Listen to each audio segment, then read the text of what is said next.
What's going on, guys? Today we're going to take a closer look at my custom M60. This gun's one of a kind, and I'm going to go in depth on why.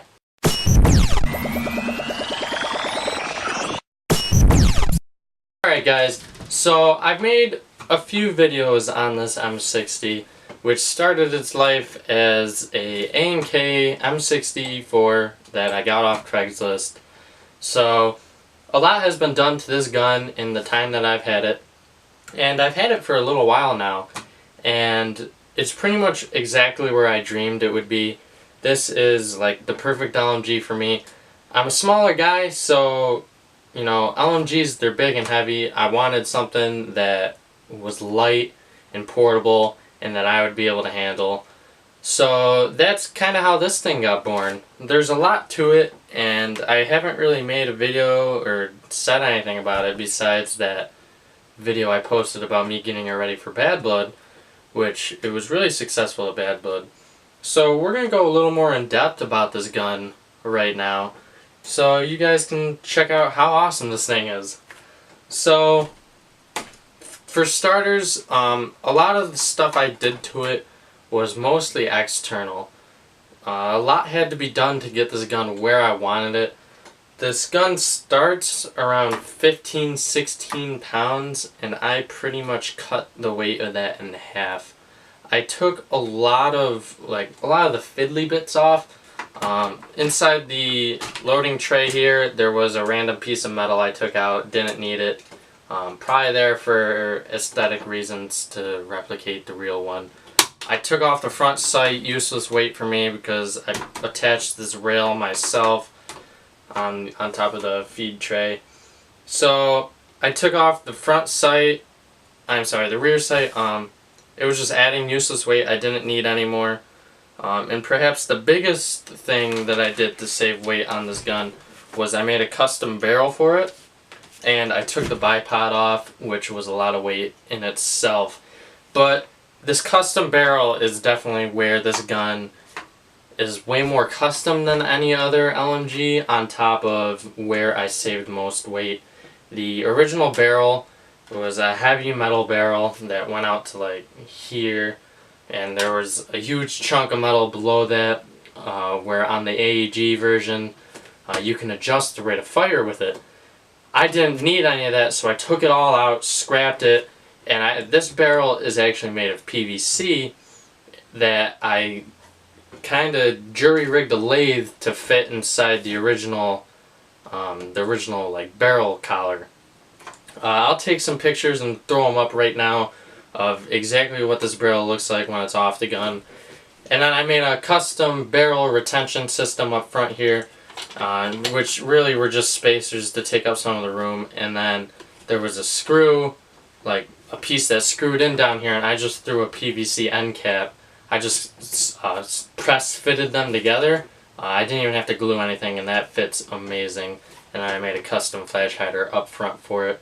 Like I said, I'm going to throw pictures up for you guys all throughout this video so you guys can really see the in-depth look at what I did to this gun. So, moving on, I didn't really do too much aesthetics-wise after that, besides I painted it the receiver tan, the barrel's gray, and then I kept everything as black because I thought it looked really good. And there's really no tan M60s out there. So, moving inside the gun, and this is definitely also another game changer. A lot went on inside as well. I have I don't know the company that makes them, the CNC'd hop-ups for the M60s. I got it off Red Wolf. I don't know if it's Red Wolf specific or what. I'm not quite sure on the name either, sorry about that. And then it's got a tight bore in it running all the way to the end of the custom barrel. And then the gearbox is cool because I actually chopped it in half because I have a Wolverine Inferno in here. And doing that allows me to keep the FCU, the battery, everything right here in the receiver of the gun. And when the top feed tray cover is closed, everything fits perfectly right inside. I'll take this out and take plenty of pictures for you guys. because I was really nervous about cutting the gearbox because I wasn't sure, you know, what it needed to be done, what it needed to like stay in the gun. I wasn't sure. This was kind of just like a long shot. I did read up on some things that said you could do this, but I mean there really isn't much out there. So I'll definitely put some pictures up for you guys because it's pretty cool how this gun all came together so perfectly.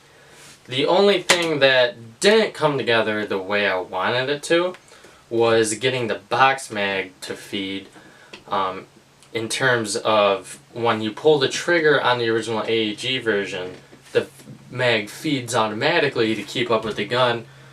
This gun shoots so fast that the box mag does have some trouble keeping up. I want to put a faster motor in that, but the way the Wolverine's also set up, you can't really connect the Wolverine box mag to the trigger while running a different power supply because the little batteries to run the FCU are tiny and they would last literally no time with the box mag for this gun.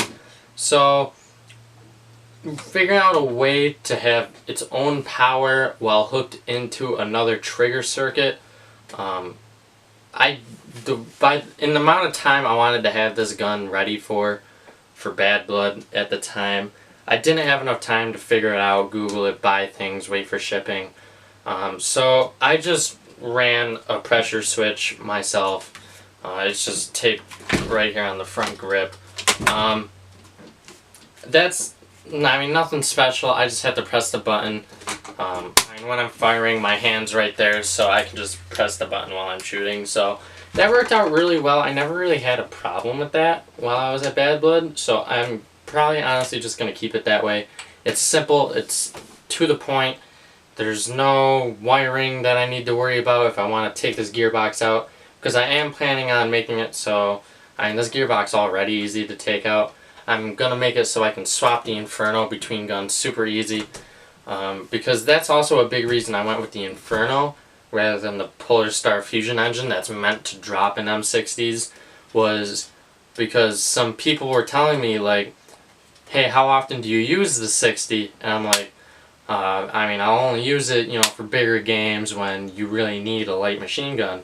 And they're like, well, there you go. Why spend close to $600 on a Fusion engine that you can only use in a 60 when you can put a drop-in cylinder HPA system like this one, and I could swap it over to other guns when I'm not using the 60. And that's really what made me go with the Inferno, because of the ability of me to put it in another gun, which is really the best bang for your buck in this situation. So I hope you guys enjoyed this video, the closer look on my M60. Let me know if you guys want to know anything more on this gun, because this gun's definitely one of the bigger projects I've ever done in Airsoft. This gun's awesome. It's super light for an M60 and an LMG, that is.